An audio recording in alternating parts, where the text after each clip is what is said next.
Vincent, dans son meeting de rentrée, c'était hier soir à Colomiers, Manuel Valls s'en est pris aux règles européennes, au fameux pacte de stabilité, celui qui limite à 3% le déficit public. Et dans la voix du Premier ministre, eh ben voilà quelque chose de nouveau.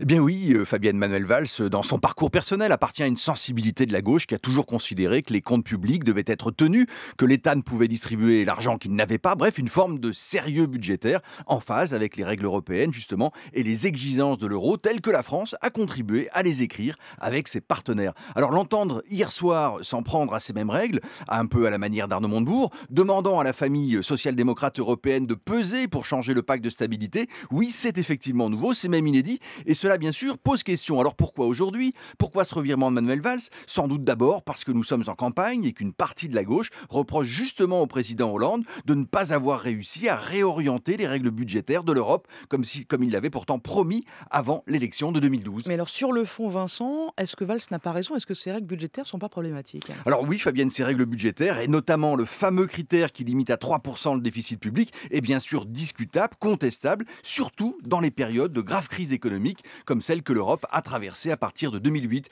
La plupart des économistes conviennent d'ailleurs que ce zèle budgétaire, en exigeant la mise en œuvre simultanée dans plusieurs pays de violentes politiques d'austérité, a ajouté la crise à la crise, en tout cas dans une première phase, comme si la zone euro s'était dans un premier temps auto-asphyxiée. Et dans le cas de la France?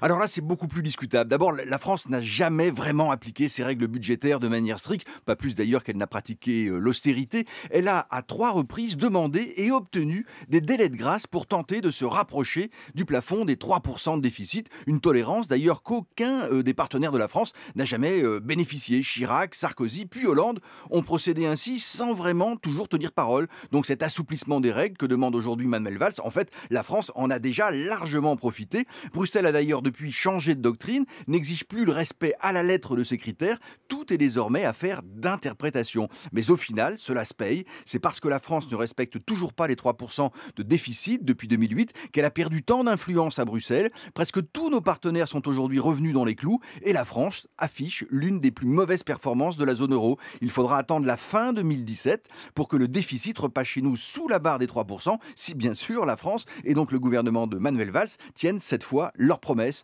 Réécrire les règles, oui, les compléter certainement, mais la France va avoir bien du mal à trouver des alliés prêts à la suivre dans cette tâche herculéenne.